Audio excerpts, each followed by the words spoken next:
Hello everyone, I'm the Grim Reader. Here is 3 scary personal stories for you. So sit back, enjoy, and let the horror begin. Story number 1. I was out driving with my wife and her father between my current town and another town not far from here. While we were driving, I was looking outside the window, as I normally do, and to my right I saw a big, white, abandoned house.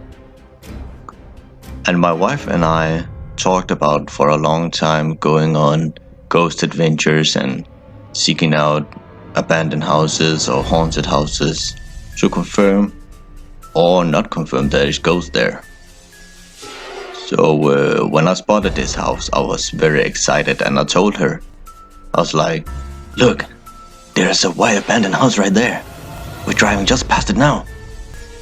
And as we got past it, she looked to her side, but she missed it. And she told me, I said, I didn't see it. I'm sorry. Was it good? I said, yeah, it was. I thought it was very, very spooky looking. So I was very excited to go there.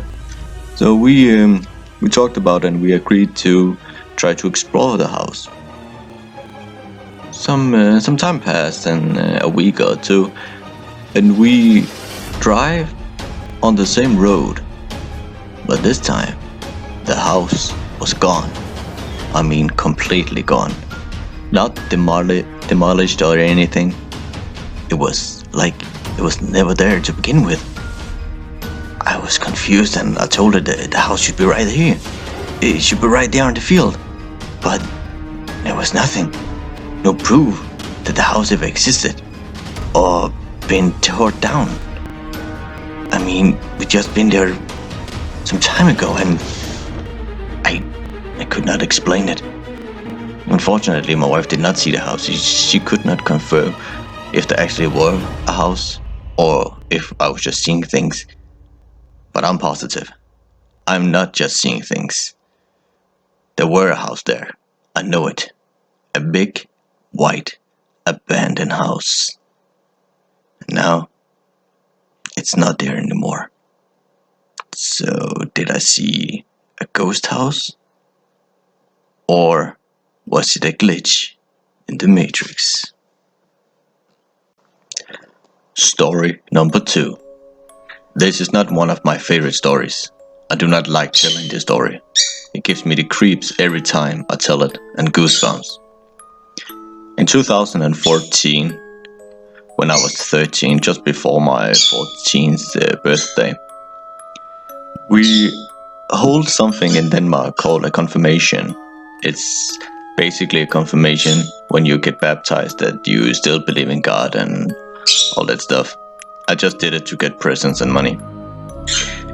Well, I was at the church, at the altar, about to get my supper. And it basically just a little piece of bread and a little drink of wine. And just before that, I looked behind me and I saw my father in the crowd. He was smiling. I waved very quiet to him and he waved back. And I was so happy that my father was there. Well, I turned my head back and I got the supper and the priest asked me if I believed in God and I said yes. And the day went on, and when we were outside the church just before going to my party, I was looking around for my father and all of a sudden he wasn't there. Well, I don't remember much of it, of the rest of the day that we got to my party, and just the day went on as usual. But then, some years after, I told this to my father himself that I saw him in the crowd. And he looked confused at me and said, "No, son, I wasn't there." Well, of course I said, "Yeah, you were. I saw you and I waved at you and you waved back." He was still very confused and said, "No, that's impossible. I couldn't have been there." "Dad, you were there. I saw you." We waved and smiled at each other. Don't you remember? And he said, you must have confused me or mixing some events up in your head. That never happened. I was very confused and a little bit irritated at this point because I know I saw my father. I would not mix up my father for someone else.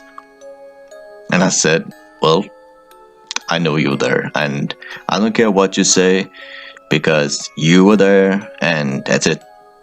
Then he looked very serious at me and said, son, listen to me.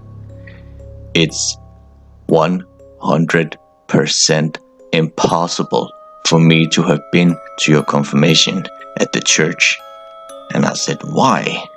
Then he said, because I was at the prison in the time, so I couldn't have been there. I asked the prison if I could attend your confirmation, but they said no, so I was not there. I looked very scared at him, just staring at him with my open mouth. I was just thinking, what in the name of God? That's impossible. Well, we talked back and forth and just agreed to let it go. We dropped the subject. I tried to bring it up a few other times, but he still denies that he was ever there. But I still remember it to this day, very, very clearly. He was in the crowd, smiling and waving at me. But apparently, he wasn't actually there. So, what did I see? An astral projection of him? Maybe. Or was it a time glitch? A glitch in the Matrix, maybe? I don't know.